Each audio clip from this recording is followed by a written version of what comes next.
नमस्कार, आपका स्वागत है हमारे चैनल पर और हमारे साथ मौजूद हैं राजनीतिक विशेषज्ञ पवन त्यागी जी। सर, आपका बहुत बहुत स्वागत है। और जिस तरीके से ये पहले से माना जा रहा था और इंटेलिजेंस विभाग का पहले से ये खबर थी कि पूरे उत्तर प्रदेश में जुम्मे की नमाज के दिन कुछ हुड़दंग और हंगामा हो सकता है, उसी के तहत आज देखा गया कि जुम्मे की नमाज के बाद उत्तर प्रदेश के बड़े बड़े शहरों में आगजनी, पथराव और किस तरीके से नारेबाजी की गई। तो इसी पर अब पवन त्यागी जी से हम पूछना चाहेंगे, सर ये पूरे उत्तर प्रदेश में ये क्या हो रहा है? देखिए, जो ये हमने हंगामा देखा है इसकी उम्मीद पहले से की जा रही थी, क्योंकि पिछले कुछ दिनों से जब से ज्ञानवापी का मामला कोर्ट में चला है तब से हम देख रहे हैं कि बयानबाजी की जा रही है। ये आज जो देखने को मिला उत्तर प्रदेश में, हालांकि आपको बताएं कि कुछ ही घंटों में, मतलब आप समझ लीजिए ये तब हुआ है कि सारी जगह के मौलवियों ने बाकायदा, प्रशासन ने मीटिंग की थी और उन्हें आश्वासन दिया था कि हम केवल प्रदर्शन शांतिपूर्वक करेंगे और 1 घंटा आधा घंटा प्रदर्शन करके हम चले जाएंगे।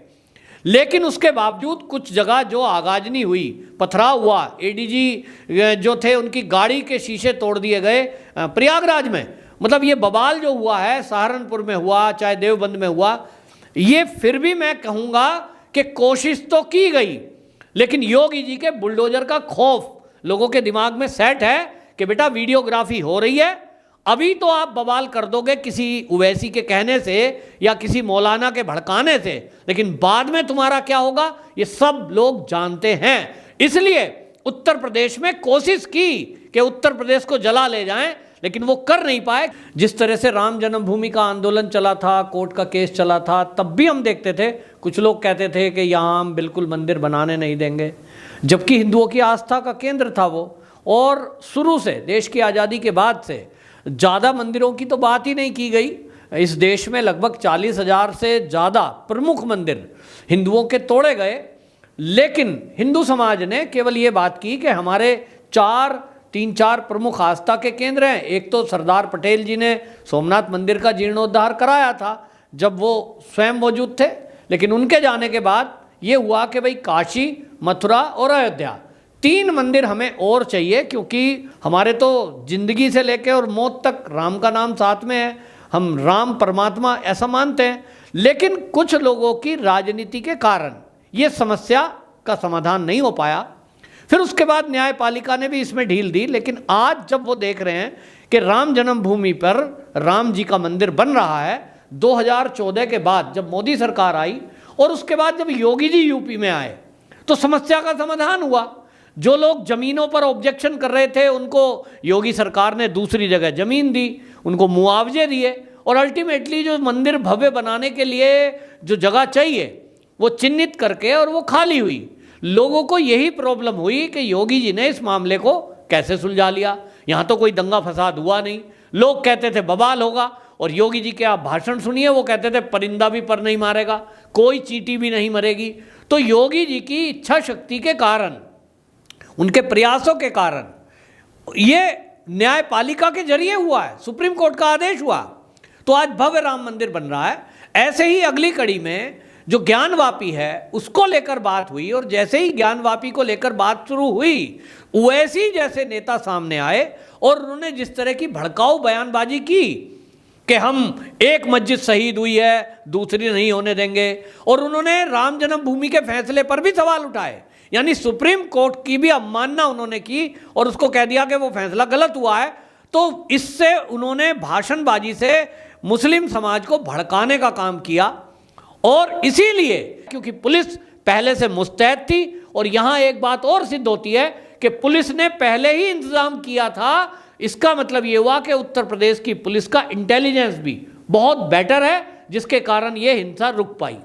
जिस तरीके से आप देख सकते हैं कि पहले ये माना जा रहा था कि इसमें राजनीति का कोई षड्यंत्र हो सकता है, और उत्तर प्रदेश के डिप्टी चीफ मिनिस्टर भी कह चुके थे, लेकिन इसके बाद अब जो अखिलेश यादव जी का जो ट्वीट आया है उसमें वो कह रहे हैं कि वक्त रहते ही उठाए हुए कदम भर देते हैं गहरे से गहरे जख्म। तो जिस तरीके से ये आज आगजनी हुई, पथराव हुआ है, एक तो उन्हें इस पर कंडेम करना चाहिए था, वो ये न करते हुए वो और भी उकसाने की बातें कर रही, ऐसा क्यों कर रहे हो?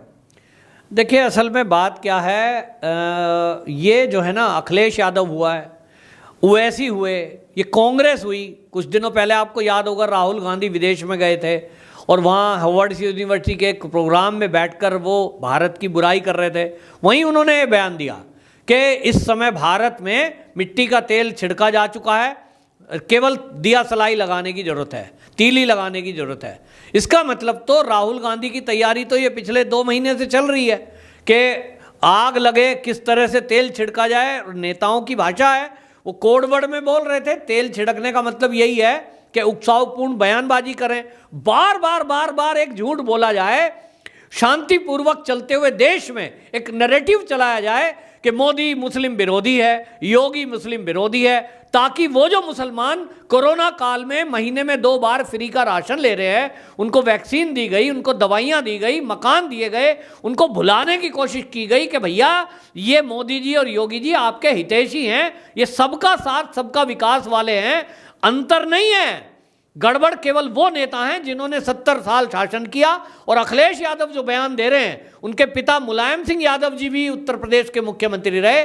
बताओ कितने मुसलमानों के लिए उन्होंने मकान बनाए, कितने मुसलमानों को उन्होंने नौकरी दी? कुछ नहीं, वही हालत खराब।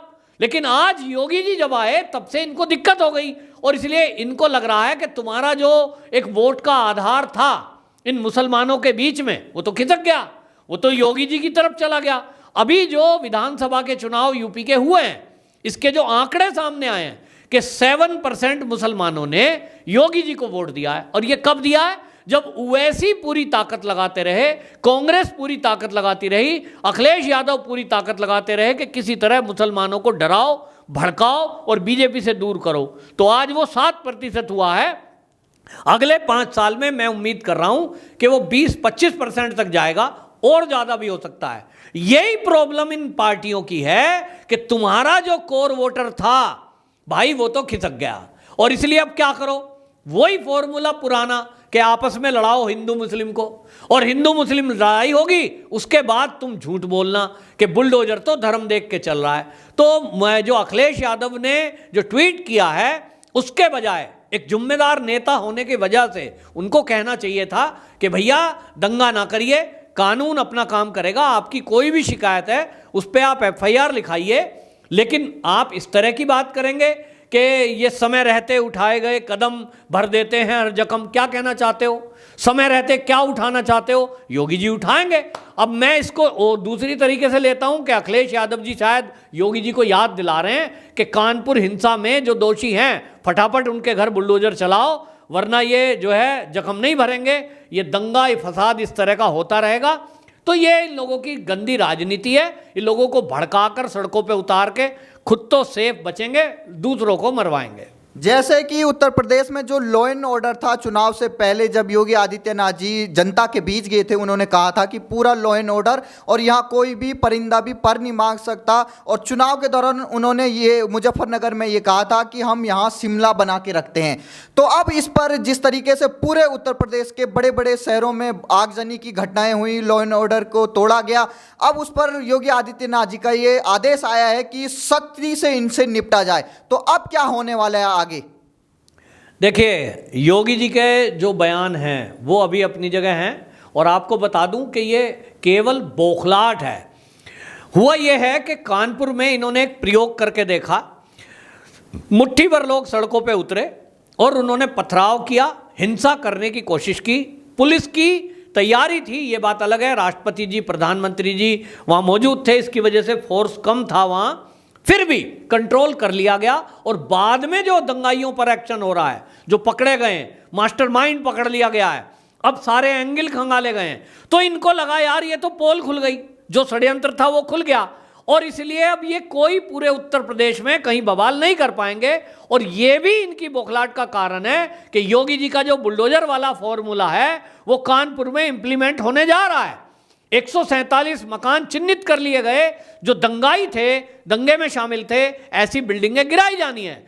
तो इनके मौलवी जो थे वो बयान देने लगे उसी बौखलाहट में कि बेटा ये तो बुलडोजर चल रहा है, इसका रोकने का उन्होंने अपने दिमाग से तरीका सोचा है कि सड़कों पे उतरकर इकट्ठे हो जाओ, शक्ति प्रदर्शन करो, शायद योगी जी डर जाएं। लेकिन ये जानते नहीं है कि वो योगी जी हैं जो गोरखपुर में, जब गोरखपुर के सांसद रहे 5 बार, वो पूरा एरिया इसी तरह घिरा रहा है, वो डरते नहीं है किसी से। और आज तो वो सीएम है, और सीएम है, सबसे ज्यादा लोकप्रिय सीएम है।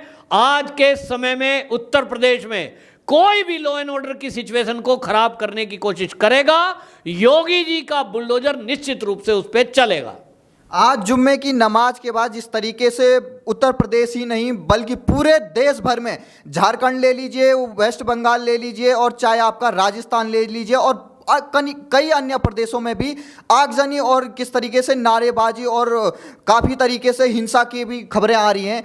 तो ये क्यों हो रहा है? क्योंकि कई ऐसे मौलाना हैं जिनकी वजह से ऐसे भड़काऊ बयान दिए हैं उन्होंने। कई जो कह रहे थे कि हम कफन बांध के चले जाएंगे, कई ये कह रहे थी कि मुसलमान अब डरने वाले नहीं हैं, और कई जम्मू कश्मीर में जो वहाँ पर ये कह रहे थे कि हम अब दूसरी कम्युनिटी को भड़का रहे थे। तो अब क्या होगा सर? इनके खिलाफ कब कार्रवाई होगी?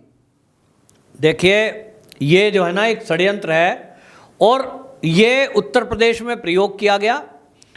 अब ये पूरे देश में, जैसा आपने कहा, कई जगह देखने को मिला है। ये असल में एक नैरेटिव चलाया जा रहा है मोदी जी के विरुद्ध भी। योगी जी उत्तर प्रदेश में हैं, लेकिन केंद्र में मोदी जी हैं, और जिस कुशलता के साथ वो 8 साल सत्ता चलाते हैं, और 8 साल में सबका साथ सबका विकास लेकर के जो चले हैं, विश्वास भी कायम करने की कोशिश की है। उन लोगों में विश्वास बना है जिनको ये कहा जा रहा था कि मोदी जी आरएसएस वाले हैं और तुम मुसलमानों के तो वो दुश्मन हैं, तुमको मार देंगे, बाहर भेज देंगे। सीए के टाइम पे कहा गया कि हर मुसलमान को वो तो उठा के अब विदेश भेज देंगे, भारत से बाहर कर दिया जाएगा। ये बयान है बाकायदा रिकॉर्ड में, वैसी हुए। चाहे ममता बनर्जी के बयान देख लीजिए, इस तरह से भड़काने की कोशिश की गई। उसके बाद जब वो मामला शांत हो गया, अब नए नए मुद्दे खोज के ला रहे हैं। और आपको बता दूं, ये इंटेलिजेंस की रिपोर्ट थी पहले से ही कि 2024 का लोकसभा का जो चुनाव है, उसके आने तक इस तरह के बवाल पूरे देश में किए जाएंगे, ताकि केंद्र सरकार को बदनाम किया जा सके। और दुनिया में जो विश्व गुरु बनने की तरफ भारत चल रहा है, आज 3.5 ट्रिलियन डॉलर इकोनॉमी जो भारत बना है, उसका कारण है कि दुनिया के कई देश हमारे यहाँ इन्वेस्ट कर रहे हैं। एक बहुत अच्छा हमारा इस समय देश ग्रोथ कर रहा है। ये प्रॉब्लम है तो इसके पीछे चीन आपको नजर आएगा। मेरा आकलन ये कहता है कि चीन ही अपने एजेंटों के जरिए, वो राजनीति में बैठे हो, चाहे वो किसी धर्म गुरु का चोगा ओढ़े बैठे हो, उनके जरिए, अपने एजेंटों के जरिए ये पूरे देश में बवाल कराने की कोशिश की जा रही है। देशवासियों को समझना होगा कि हम भारत के रहने वाले हैं। भारत के विकास में बीच में चीन अड़ंगा अटकाना चाहता है, किसी के बहकावे में ना आए। शांतिपूर्वक तरीके से हिंदू मुस्लिम भाई भाई की तरह मिलकर के रहें, इसी में हम सबकी भलाई है।